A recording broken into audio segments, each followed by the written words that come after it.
এতক্ষণে বাড়ি ফিরলি? তোমার জন্য একটা সুখবর আছে।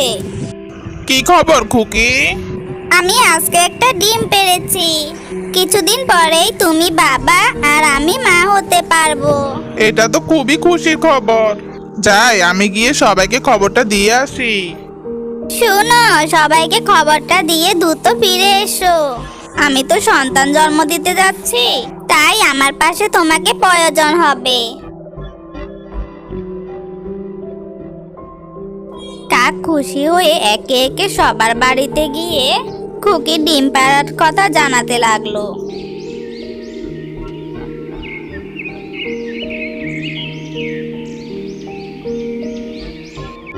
ও টিয়া বোন, শুনছো? আমার খুকি ডিম পেড়েছে।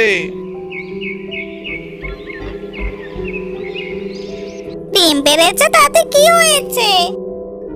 ডিম পেড়েছে তাই আমাদেরও তোমাদের মতো সন্তান হবে। আমরাও বাবা মা হব। আচ্ছা শোনো কাক ভাই, ফ্রিতে তোমাকে একটা পরামর্শ দিচ্ছি। আগে থেকে গর্ব করে এসব কথা কাউকে বলে বেড়াতে নেই, এতে সন্তানের ক্ষতি হয়। তোমার পরামর্শের জন্য ধন্যবাদ টিয়া বউ। সকলের কাছে শুনেছিলাম কারোর সুখ নাকি তোমার সহ্য হয় না।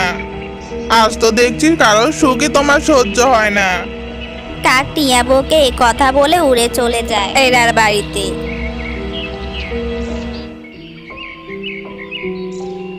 পায়রা বোন, শুনছো?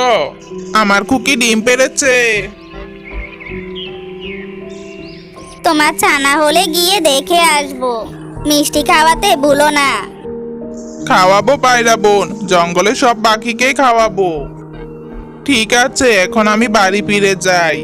খুকি একাই আছে বাড়িতে। দেখতে দেখতে বেশ কিছুদিন হয়ে যায়। খুকির ডিম পেটে বাচ্চা বেরোনোর সময়ও হয়ে যায়। খুকি, তোমার উপর দিয়ে বেশ দখল যাচ্ছে তাই না? শোনো, তোমাকে দেখে বেশ ক্লান্ত লাগছে। তোমার ভালো কিছু খাওয়ার প্রয়োজন। আমি বরং তোমার জন্য বেশ ভালো কিছু ফল নিয়ে আসি। বেশ যাও, তবে দ্রুত ফিরে এসো কিন্তু।